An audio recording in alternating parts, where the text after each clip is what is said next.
दोस्तों, आज हम आपके लिए एक ऐसा दिल दहला देने वाला वाकया लेकर आए हैं जिसे सुनकर आपके रोंगटे खड़े हो जाएंगे। ये मुंबई के एक छोटे से कस्बे की बात है। एक बिल्डिंग में कुछ लोग रहते थे जो आपस में मिलजुल कर रहते थे। अचानक उस बिल्डिंग के एक फ्लैट से बदबू आने लगी जो इतनी बुरी थी कि लोगों का वहां से गुजरना मुश्किल हो गया। जब भी लोग काम से घर वापस आते या महिलाएं घर से निकलती तो उस बदबू से बचने के लिए अपनी नाक पर रूमाल रखकर ही गुजरती थी। शुरुआत में लोगों ने सोचा कि शायद बिल्डिंग में कोई चूहा या बिल्ली जैसी जानवर मर गया होगा। लोगों ने अपने अपने घरों की पूरी तरह से तलाशी ली, लेकिन कुछ भी हाथ नहीं आया। जैसे जैसे दिन बीतते गए, बदबू और ज्यादा बढ़ती गई। फिर धीरे धीरे सबको यह एहसास हुआ कि यह किसी जानवर की नहीं, बल्कि किसी इंसान की लाश की बदबू है। यह सुनकर सबकी आंखें फटी की फटी रह गईं। लेकिन आखिर मामला क्या था? उस बिल्डिंग के फ्लैट से इंसानी लाश जैसी बदबू क्यों आ रही थी? आखिर ऐसा क्या हादसा हुआ था जिसने सबको हिलाकर रख दिया? उस बिल्डिंग में 4 अपार्टमेंट थे, 701, 702, 703 और 704। अब लोग सोच में पड़ गए कि आखिर माजरा क्या है। 701 वाले ने 702 वाले से पूछा और इसी तरह सभी आपस में पूछताछ करने लगे। फिर सभी ने मिलकर 704 वाले फ्लैट में रहने वाले व्यक्ति से बात करने का फैसला किया। जब सब वहां पहुंचे तो उस व्यक्ति ने दरवाजा खोलने से मना कर दिया। शुरुआत में लोगों ने इस बात पर ज्यादा ध्यान नहीं दिया, लेकिन बाद में सबको यह महसूस हुआ कि जितनी भी बदबू आ रही थी वह सब उसी फ्लैट से आ रही थी। जब लोगों ने लगातार दरवाजा खटखटाया और काफी कोशिश की, फिर भी कोई जवाब नहीं मिला। अचानक से उसी कमरे से बदबू की जगह खुशबू आने लगी। इससे सबको यह एहसास हुआ कि कमरे के अंदर जो भी व्यक्ति है उसने अभी अभी रूम फ्रेशनर का इस्तेमाल किया है। लोग तुरंत नीचे आ गए और बिल्डिंग के मैनेजर से बात की। उन्होंने कहा, सर, हमारे फ्लैट्स में बहुत ज्यादा बदबू आ रही है, कृपया इसका कुछ समाधान निकालिए। लेकिन मैनेजर ने इस बात पर ज्यादा ध्यान नहीं दिया और समय बीतता गया। जैसे जैसे बदबू बढ़ती गई, लोगों ने यह ठान लिया कि वे उस कमरे में रहने वाले व्यक्ति से बात करके ही रहेंगे और उसे अपने फ्लैट की सफाई करने के लिए कहेंगे। उस फ्लैट में जलील नाम का एक आदमी रहता था। जब दूसरे अपार्टमेंट का एक व्यक्ति उसके कमरे के बाहर खड़ा कुछ सोच रहा था, तभी जलील कमरे से बाहर आया। उसके सामने खड़ा शख्स जलील को देखकर कहने लगा, तुम्हारे अपार्टमेंट से बहुत ज्यादा बदबू आ रही है और इस बदबू की वजह से हमारे 7वें माले पर खड़ा होना भी मुश्किल हो गया है। तुम्हें अपने कमरे की सफाई कर लेनी चाहिए। हो सकता है तुम्हारे कमरे में कोई जानवर मर गया हो। जलील ने जवाब दिया, अच्छा, बदबू आ रही है। मुझे तो कोई बदबू महसूस नहीं हुई और इस बारे में मुझे कुछ पता भी नहीं था। खैर, जब मैं शाम को काम से लौटूंगा तब सफाई कर लूंगा। इतना कहकर जलील वहां से तुरंत निकल गया।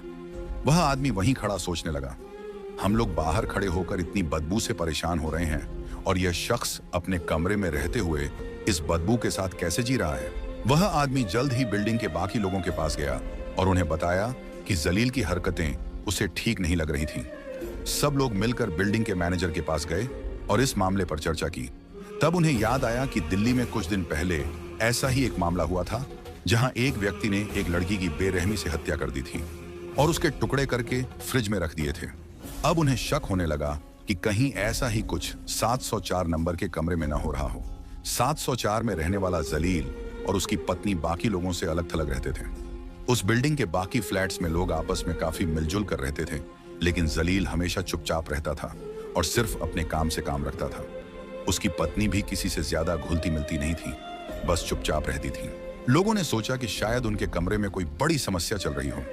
जब कोई समाधान नहीं मिला तो सबने मिलकर पुलिस को कॉल कर दिया। पुलिस आई और बिल्डिंग के मैनेजर ने उन्हें 704 नंबर के फ्लैट के बाहर ले जाकर बदबू के बारे में बताया।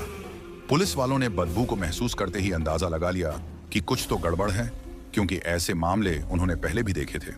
पुलिस ने वहां खड़े लोगों की मदद से दरवाजा तोड़ दिया। जैसे ही दरवाजा टूटा, अंदर से इतनी तेज बदबू आई कि सबके रोंगटे खड़े हो गए और लोग कक्ष से पीछे की ओर भागने लगे। बदबू इतनी ज्यादा थी कि सहन करना मुश्किल हो गया। पुलिस ने मास्क लगाकर फिर से कोशिश की और कमरे के अंदर घुसी। कमरे में घुसते ही पुलिस ने देखा कि जमीन पर लकड़ी काटने वाली आरी पड़ी हुई थी। यह देखकर पुलिस को शक हुआ। सबसे पहले पुलिस वाले बेडरूम में गए, फिर बाथरूम की जांच की, लेकिन वहां कुछ नहीं मिला। इसके बाद उन्होंने फ्रिज की ओर देखा, क्योंकि उन्हें शक था कि दिल्ली वाली घटना यहां भी दोहराई गई होगी, लेकिन फ्रिज में कुछ नहीं मिला। फिर पुलिस वाले किचन में पहुंचे। किचन में जो उन्होंने देखा उससे उन्हें सारी स्थिति समझ में आ गई। किचन में 2 बाल्टियां और एक टब रखा हुआ था। जिनमें खून भरा हुआ था। खून के साथ उन बाल्टियों में छोटे छोटे मांस के टुकड़े भी थे, लेकिन अभी भी यह साफ नहीं हो पाया था कि यह मांस के टुकड़े किसी जानवर के हैं या इंसान के। उनमें से कई लोग यह सोच रहे थे कि यहां जरूर कुछ गलत हो रहा है। कुछ ने तो यह भी अंदाजा लगाया कि शायद ये लोग कसाई हैं और यह जो सारे टुकड़े हैं ये किसी जानवर के हैं। लेकिन थोड़ी देर बाद उनकी यह सोच बदल गई जब उन्होंने एक बाल्टी में एक मानव टांग देखी। उसके अलावा वहां और भी छोटे छोटे मांस के टुकड़े थे। पुलिस ने और गहराई से जांच की और पाया कि रसोई में एक प्रेशर कुकर भी है जो ढका हुआ था। जैसे ही पुलिस ने प्रेशर कुकर खोला, उनके सामने एक और चौंकाने वाला दृश्य आया। प्रेशर कुकर के अंदर भी मांस के कई टुकड़े भरे हुए थे। चूल्हे पर एक तवा भी रखा था, जिसे जब ध्यान से देखा गया तो पता चला कि उसी तवे पर मांस को भूने का निशान था। पुलिस के मन में सवाल उठ रहे थे कि आखिर वह इंसान कौन था जिसे इस तरह से मार दिया गया। इसी बीच पुलिस को एक कटी हुई चूड़ी मिली जो किसी महिला की थी। अब उन्हें समझ में आ गया था कि यह सभी टुकड़े एक औरत के हैं। अब तक उनके पास एक सुराग था, लेकिन उन्हें पता करना था कि यह महिला कौन थी। पुलिस ने पास के लोगों से पूछताछ की। लोगों ने बताया कि यहाँ एक जोड़ा रहता है, जलाल और उसकी पत्नी मबीना। जलाल को सुबह देखा गया था, लेकिन मबीना को 2-3 दिन से कोई नहीं देख पाया था। अब पुलिस को शक था कि शायद यह मबीना ही है, लेकिन सच क्या था यह जलाल ही बता सकता था। पुलिस ने तय किया कि उन्हें जलाल को पकड़ना होगा, लेकिन एक समस्या थी। अगर उन्होंने उसे अचानक पकड़ लिया तो वह भाग सकता था और फिर उसे ढूंढना मुश्किल हो जाता। इसलिए पुलिस ने योजना बनाई कि वे 2 पुलिसकर्मियों को सिविल कपड़ों में बिल्डिंग के अंदर छोड़ देंगे, जबकि बाकी लोग बाहर उसके आने का इंतजार करेंगे। इससे जलाल को भागने का मौका नहीं मिलेगा। अब पुलिस जलाल का इंतजार कर रही थी। जैसे ही शाम हुई, जलाल काम से वापस आया। पुलिस ने उसे चारों ओर से घेर लिया। पुलिस वालों ने फौरन जलाल को पकड़ लिया और जब उससे पूछताछ की गई कि उसके कमरे में क्या हो रहा था और उसकी बीवी कहाँ है, तो जलाल के तो होश उड़ गए। फिर वह कहने लगा, साहब चलो कमरे में बैठकर मैं आपको सारी सच्चाई बताता हूँ और यह भी बता देता हूँ कि इन सब चीजों में मेरी कोई गलती नहीं है। पुलिस वालों ने कहा, गलती किसकी है ये तो हम पता कर ही लेंगे, लेकिन तुमने जो कुछ किया उसके बारे में खुलकर बताओ। जलाल ने जल्दी से सिगरेट का कश लिया और फिर अपनी बात शुरू की। उसने बताया, मैं एक छोटे से घर में अपने माँ बाप के साथ रहता था और मेहनत मजदूरी करता था। जब मैं जवान हुआ तो मेरे माँ बाप दुनिया से चल बसे। अब मैं बिल्कुल बेसहारा हो गया था। बेरोजगार तो मैं पहले ही था, कभी काम मिलता कभी नहीं। लेकिन फिर मैं एक पक्की जगह पर नौकरी करने लगा। वह एक परचून की दुकान थी। मैं दुकान अच्छे से चला रहा था। आसपास के लोग वहां से सामान खरीदते थे और मेरी भी बहुत इज्जत करते थे। मेरी काफी जान पहचान हो गई थी। लेकिन एक दिन कुछ ऐसा हुआ कि उस दुकान पर एक औरत आई जो सामान खरीद कर चली गई। वह अक्सर मेरी दुकान पर आने लगी और मुझे वह अच्छी लगने लगी। कुछ दिन तो बड़े अच्छे गुजरे, लेकिन अचानक एक हादसा हुआ। एक कार की टक्कर से मेरा एक्सीडेंट हो गया और मेरा काफी खून बह गया। मुझे खून चढ़ाया गया ताकि मेरी जान बच सके। अल्हम्दुलिल्लाह मैं ठीक हो गया, लेकिन कुछ महीनों बाद फिर से बीमार पड़ गया। जब मैंने अस्पताल जाकर अपने टेस्ट कराए तो मुझे पता चला कि मुझे कैंसर हो गया है। मैंने और टेस्ट करवाए और अंदाजा हुआ कि जिस खून से मेरी जान बचाई गई थी उसी की वजह से मुझे यह बीमारी हुई। मैंने इलाज करवाना शुरू किया और फिर से अपने काम पर लौट आया। उसी दुकान पर फिर से मेरी मुलाकात उसी लड़की से हुई जिसका नाम मबीना था। अब हम दोनों एक दूसरे के और भी करीब आ गए थे, क्योंकि अब दोस्ती प्यार और प्यार के बाद शादी में बदलने वाली थी। और फिर वह दिन आ गया जब हमने शादी कर ली। हम दोनों एक अच्छी जिंदगी बिता रहे थे, लेकिन अब खर्चे काफी बढ़ चुके थे। पहले तो मैं अकेला था, अब बीवी आ चुकी थी। मैंने अपना छोटा सा मकान किराए पर दे रखा था, जहां से मुझे 35,000 महीना किराया मिल रहा था। खुद मैं एक फ्लैट में कम किराए पर रहने लग गया, जहां मेरा खर्चा सिर्फ 10,000 आता था। इस तरह मेरे पास 25,000 रुपए सीधा बचने लग गए। दूसरी तरफ मैं परचून की दुकान पर नौकरी भी कर रहा था, जिससे हमारा गुजारा अच्छी तरह चल रहा था।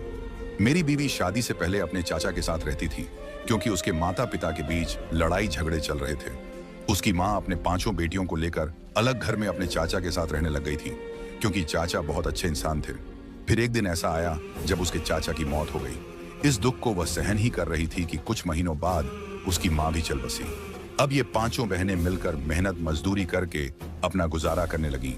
इसी दौरान मेरी मुलाकात मबीर से परचून की दुकान पर हुई थी और आज हम दोनों पति पत्नी बनकर रह रहे थे। हमारा कारोबार अच्छा चल रहा था और हम ठीक ठाक जीवन जी रहे थे। लेकिन अचानक एक दिन परचून की दुकान किसी वजह से बंद हो गई और मेरी नौकरी हाथ से चली गई। अब हमारा गुजारा मुश्किल हो रहा था, क्योंकि नौकरी छूटने के बाद घर में पैसों की तंगी आ गई थी और लड़ाई झगड़े शुरू हो गए थे। मबीर मुझसे हर वक्त पैसों की मांग करती। हर समय उसकी जुबान पर पैसों की बातें रहती, जैसे कि मैं कहाँ से खाऊं, कहाँ से पहनूं। वह मुझसे कहती कि मैं कहीं और जाकर काम ढूंढ लूं।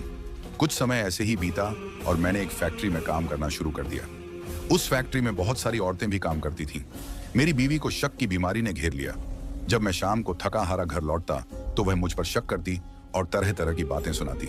कभी मेरा मोबाइल छीन लेती तो कभी बहाने बनाकर बुरी बुरी बातें बोलती, जिससे मेरा गुस्सा भड़क जाता। मैंने अपनी बीवी को कई बार सफाई दी, लेकिन वह किसी भी तरह नहीं समझी। एक दिन मैं तंग आकर अपनी बीवी को 2 थप्पड़ मार बैठा। उसने रो रो कर पूरे घर को सर पर उठा लिया। जैसे तैसे करके मैं काम पर निकल गया। पूरा दिन फैक्ट्री में काम करता रहा, लेकिन मेरे मन में बीवी की बातें ही घूमती रहीं। मैं दुआ कर रहा था, या अल्लाह मेरी बीवी को हिदायत दे। शाम को जब मैं घर लौटा और कमरे का दरवाजा खोला तो मेरे पैरों तले जमीन खिसक गई। मेरी बीवी जमीन पर गिरी पड़ी थी और उसके आसपास कुछ दवाइयां बिखरी हुई थीं। मैंने भागकर उसे उठाया तो उसके मुंह से झाग निकल रहा था और उसकी सांसें नहीं चल रही थीं। मेरी बीवी इस दुनिया से जा चुकी थी। उसने जहर खा लिया था। पुलिस ने मुझसे पूछा, अगर तेरी बीवी ने जहर खा लिया था तो तूने पुलिस में शिकायत क्यों नहीं की? मैंने डरते हुए जवाब दिया, मुझे डर था कि पुलिस मुझे ही दोषी ठहराएगी और जेल भेज देगी, क्योंकि गलती तो मेरी बीवी की थी और मैं बलि का बकरा बन जाता। इसीलिए मैंने आप लोगों को कुछ नहीं बताया। मैंने सोचा कि क्यों ना मैं उसकी लाश को ठिकाने लगा दूं, लेकिन पूरी लाश को ऐसे ही बाहर ले जाना मुश्किल था, क्योंकि मैं 7वीं मंजिल पर रहता था। अगर मैं लाश को बाहर ले जाता तो कोई ना कोई मुझे देख लेता और सवाल करता कि तू यह क्या कर रहा है। तब मैं उन्हें क्या बताता? फिर मैंने फैसला किया कि बीवी की लाश के छोटे छोटे टुकड़े कर दूंगा और उन्हें ठिकाने लगा दूंगा। सबसे पहले मैं शहर जाकर कुछ औजार खरीद लाया, जैसे कि हथौड़ा, आरी, लकड़ी काटने वाली कट्टर और कुछ और सामान। फिर मैं घर लौट आया और बीवी की लाश के छोटे छोटे टुकड़े करने लगा। लेकिन मुझे पता था कि मैं यह काम बहुत जल्दी नहीं कर पाऊंगा और थोड़े ही समय में लाश सड़ने लगेगी और बदबू आने लगेगी, क्योंकि इंसान की लाश की बदबू जानवर की लाश से कहीं ज्यादा भयानक होती है। ये बात मुझे अच्छे से पता थी। तब मैंने सोचा कि इस बदबू को खत्म करने का एक ही तरीका है। मैंने एक प्रेशर कुकर लिया और बीवी की लाश के कुछ टुकड़े उसमें डालकर उबालने लगा। उबालने के बाद मैं उन्हें तवे पर फ्राई कर लेता था। मेरा प्रेशर कुकर में उबालने का मकसद था कि टुकड़ों के अंदर से कोई बदबू बाहर ना आए और तवे पर फ्राई करने से पूरी तरह से बदबू खत्म हो जाती थी। ऐसा करने से बदबू कम हो गई थी। पूरे शरीर के हिस्से पिघलकर पूरी तरह से तरल हो जाते थे और मैं उन्हें बाथरूम में जाकर फ्लश कर देता था। जो मांस के टुकड़े बच जाते उन्हें मैं एक प्लास्टिक बैग में डालता और जब काम पर जाता तो उन्हें अपने साथ ले जाता। मैं सुबह सुबह सबसे पहले उठकर काम पर निकल जाता था ताकि लोग मुझे देख ना पाएं। मैं उस समय निकलता जब आसपास के लोग सो रहे होते थे। फिर मैं इन छोटे छोटे टुकड़ों को बाहर फेंक देता जहां कुत्ते होते थे और वे इन टुकड़ों को खा लेते थे। इस सोसाइटी में रहने वाले सभी लोग इस बात से हैरान थे कि ये कुत्ते हर रोज हमारे ही इंतजार में क्यों रहते हैं कि कोई इन्हें खाने को कुछ देगा। जब लोग कुत्तों को रोटियां डालते तो कुत्ते उन्हें सूंघते तक नहीं थे। लोग परेशान थे कि आखिर माजरा क्या है। असल में मैं अपनी बीवी के छोटे छोटे टुकड़े कर उन्हें उबाल कर और तवे पर फ्राई करके कुत्तों को खिला देता था। जब कुत्तों का पेट गोश्त से भर जाता तो उन्हें और कुछ क्यों चाहिए होता। पुलिस वाले जलील की बातें सुन सुनकर दंग थे। उन्हें उसकी बातों पर जरा भी यकीन नहीं हो रहा था। वे सोच रहे थे कि यही अपनी बीवी का कातिल है। उनके समझ में नहीं आ रहा था कि कोई इंसान इतना निर्दयी कैसे हो सकता है। पुलिस को पूरा यकीन था कि जलील ने ही अपनी बीवी को मारा है और अब खुद को बचाने के लिए झूठी कहानियां बना रहा है। पुलिस ने सोचा कि अब इस लाश का पोस्टमार्टम कराया जाए, लेकिन पोस्टमार्टम किसका किया जाए? जलील ने तो पहले ही अपनी बीवी के शरीर के बाकी हिस्सों को कुत्तों को खिला दिया था। सिर्फ एक टांग ही बची थी। पुलिस ने अब घर की पूरी तलाशी शुरू कर दी ताकि कोई और हिस्सा मिल सके जिससे पोस्टमार्टम करवाया जा सके।